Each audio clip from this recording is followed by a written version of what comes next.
Hello friend, आज हम आपके आगे लाए हैं अलंकार। आज हम बात करेंगे अलंकारों पर। अलंकारों में हम सभी को प्रॉब्लम होती है जब हमारे आगे क्वेश्चन पेपर होता है तब, क्योंकि अलंकार हमें क्या लगते हैं, पढ़ने में सारे एक से लगते हैं। तो आज हम ऐसी ट्रिक के साथ इन्हें पढ़ेंगे जिससे पढ़ने के बाद आज अलंकारों से कन्फ्यूजन दूर हो जाएगा और अलंकार हमें याद हो जाएंगे। आज के बाद हम अलंकार भूलना चाहेंगे तो भी नहीं भूल पाएंगे। तो हम कोशिश करते हैं और शुरू भी करते हैं वीडियो। तो वीडियो शुरू करने से पहले आपसे कहेंगे कि शुरू से इस वीडियो को एंड तक जरूर देखिएगा, नहीं तो अलंकार फिर आपसे नहीं होंगे। क्योंकि अलंकार दो टाइप के होते हैं, शब्द अलंकार और अर्थ अलंकार, मगर इसमें हम उन्हीं अलंकारों की बात करेंगे जो पेपर में अत्यधिक पूछे जाते हैं या पेपर की दृष्टि से इम्पोर्टेंट हैं। तो हमारा पहला अलंकार है, इसमें बार बार एक वर्ण जो आए, अनुप्रास की भाषा। यानी जो अनुप्रास है उसमें क्या होता है कि एक ही शब्द का, एक ही वर्ण का, अक्षर का बार बार रिपीटेशन होता है, वही हमारा अनुप्रास अलंकार है। इस कविता को ध्यान से देखना और सुनना और फिर याद भी कर लेना। बार वर्ण एक वर्ण जो आए, अनुप्रास की भाषा। यानी अनुप्रास अलंकार में इस तरह देखिए एक एग्जाम्पल, चंदन सा बदन चंचल चित्तवन। तो इसमें क्या हुआ है, चार वर्ण का बार बार रिपीटेशन हुआ है, यानी बार बार आवृत्ति हुई है। आवृत्ति का मतलब, रिपीटेशन का मतलब एक ही होता है। तो बार बार इसमें क्या हुआ है, उसका आना हुआ है। तो यहाँ पे क्या हुआ, उसके आने के जो क्रम था वो बढ़ गया। तो यानी यहाँ क्या है, अनुप्रास अलंकार। यानी इसमें होता है कि एक ही वर्ण की आवृत्ति क्या होती है, बार बार आती है। एक ही वर्ण की आवृत्ति को बार बार आने के कारण अनुप्रास की उत्पत्ति हो जाती है। दूसरा देखिए, दूसरा आपका है यमक। और यमक में जोड़ा आकर अलग अर्थ दर्शाता है। यानी यमक में जब भी आएगा, क्या आएगा, जोड़ा आएगा और उसका क्या होगा, अर्थ अलग होगा। ठीक है। काली घटा का घमंड घटा, ये हर बार एग्जामों में पूछा जाता है और मोस्ट इम्पोर्टेंट भी है। काली घटा का घमंड घटा, तो इसमें काली क्या है, घटा, और घमंड किसका, घटा, घटा। यानी एक घटा का मतलब है घटा, जो बाद छाई होती है आसमान में। एक घटा का मतलब है घट जाना, यानी कम हो जाना। और एक और एग्जाम्पल देखिए जो हर बार आया हुआ है, तीन बेर खाती है वह तीन बेर खाती है। यानी हर बार तीन ही बेर हैं। तो ये भी क्या है, हमारा यमक अलंकार। यानी यहाँ पे जोड़ा आया है और दोनों ही जोड़ों का अलग अर्थ है। आगे देखिए, और श्लेष में एक शब्द के अर्थ अनेक हैं भाई। यहाँ पे एक ही शब्द होता है मगर उसके क्या होंगे, अर्थ अनेक होंगे, वही क्या है हमारा श्लेष अलंकार। और श्लेष में एक शब्द के अर्थ अनेक हैं भाई। यानी यहाँ पे क्या है, शब्द एक है और उसके क्या है, अर्थ अनेक हैं। जैसे जैसे इसमें देखिए, इसमें हम देख सकते हैं कि हम एक ऐसा एग्जाम्पल ले सकते हैं जिसमें क्या हो, एक ही शब्द हो मगर उसके क्या हो, अर्थ अलग हो।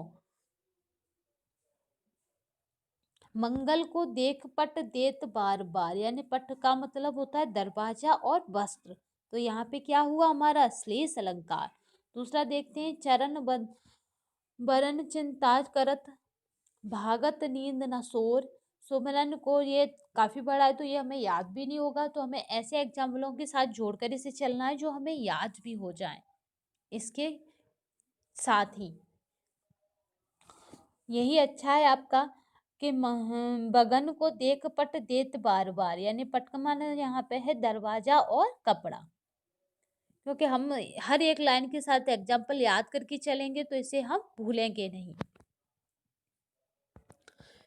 श्लेष अलंकार में क्या होता है कि एक ही शब्द के क्या होंगे, अर्थ अनेक हो सकते हैं।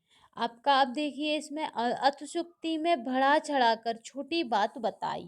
यानी जो अतिशयोक्ति अलंकार है, ये पैसे पेपरों में नहीं पूछा जाता मगर जब कभी भी पूछ लिया जाता है और काफी इंटरेस्टिंग अलंकार है। क्योंकि इसमें क्या होता है कि कोई भी बात होती है उसको बढ़ा चढ़ाकर कहा जाता है। यानी राई का पहाड़ बना दिया जाता है। इस तरह से बात को बढ़ा चढ़ाकर कहते हैं। अतिशयोक्ति में बढ़ा चढ़ाकर छोटी बात बताई। जो आपका अतिशयोक्ति अलंकार है उसमें यही होगा कि जैसे रावण के 10 सिर थे, अगर 10 सिर थे तो वो सोता कैसे था, वो खाता कैसे था, तो ये क्या है, अतिशयोक्ति तो है एक तरह से। इसीलिए देखिए नेक्स्ट हमारा चरण कमल एक रूप मान लो।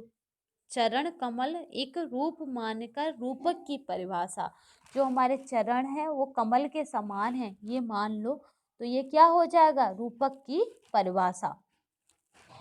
यानी हमने चरण को क्या मान लिया, कमल के समान, और वो हमारे हो गए रूपक अलंकार। इसमें हम एक देख सकते हैं, एक राम घनश्याम हित चालक तुलसीदास। यानी हमने राम घनश्याम और तुलसीदास को बराबर मान लिया।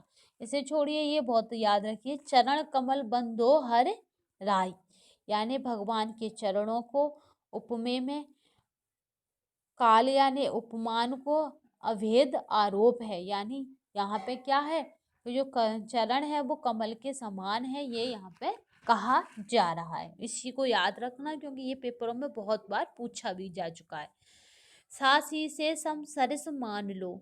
सा सी से सम सरिस मान लो, उपमा की परिभाषा। जो उपमा अलंकार है उसे याद रखना क्योंकि वो पूछा जाता है। उसमें क्या पहचाने, केवल यही पहचाने कि सा सी से सम सरिस मान लो, उपमा की परिभाषा। यानी उपमा अलंकार में हमें 4 चीजें देखनी पड़ती हैं, उपमेय, उपमान, साधारण और वाचक शब्द। यहाँ पे ये मान एग्जाम्पल देख लेते हैं हम, राधा का मुख चंद्रमा के समान सुंदर है। तो यहाँ पे राधा का मुख क्या है, उपमेय है क्योंकि इसका वर्णन किया गया है। चंद्रमा क्या है, उपमान है क्योंकि इसके आधार, क्योंकि इससे राधा के मुख की तुलना की गई है। सुंदर क्या है, यहाँ पे साधारण धर्म है क्योंकि सुंदरता नामक विशेषता की तुलना की गई है। समान क्या है, वाचक शब्द, क्योंकि समान शब्द के द्वारा ही तुलना का बोध हो रहा है। यानी राधा का मुख चंद्रमा के समान है, समान शब्द ही क्या कर रहा है, इन दोनों में तुलना का भाव पैदा कर रहा है। तो यहाँ पे क्या होगा, देखो सा सी से मान लो, उपमा की परिभाषा। सा सी से सम मान लो, यानी सम आ गया, समान सुंदर है। तो ये क्या है, सा सी से में क्या है, समान आ गया वर्ड, तो ये क्या है, समान सुंदर है।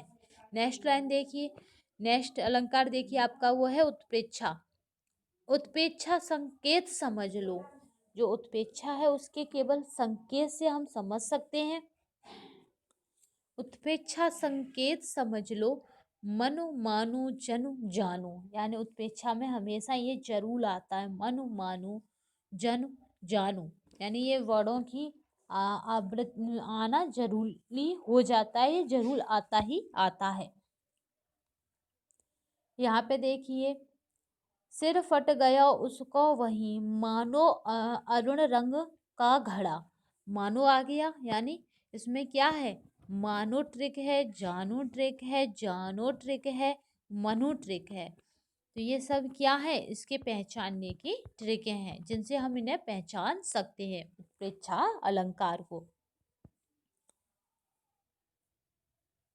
ये क्या करता, भिन्नता में भी समानता प्रकट करने के लिए उपमेय में उपमान की कल्पना या संभावना प्रकट की जाती है। आगे देखिए, दो चीजों में भ्रम पैदा हो, भ्रांतिमान पहचानो। जहां पे आपको क्या हो, भ्रम का भाव आ जाए जिस लाइन में, वहां हमारा होता है भ्रांतिमान। यानी हमें यही समझ में नहीं आए सोना कौन सा है और आपका आर्टिफिशियल कौन सा है, तो ये क्या है, भ्रमी तो है। दो चीजों में भ्रम पैदा हो, भ्रांतिमान पहचानो। जहां पे आपको भ्रम दिखाई दे वही हमारा भ्रांतिमान अलंकार है। जिस तरह राम जी के लिए गौरी जी सीता बनकर क्या आई थी, वन में आई थी भ्रम पैदा करने के लिए, तो वहां क्या था हमारा, भ्रांतिमान पहचानो। आज की वीडियो आई होप अच्छी है लगी होगी, तो लाइक ज़रूर करना, सब्सक्राइब ज़रूर करना। आज की वीडियो के लिए बस इतना ही। धन्यवाद।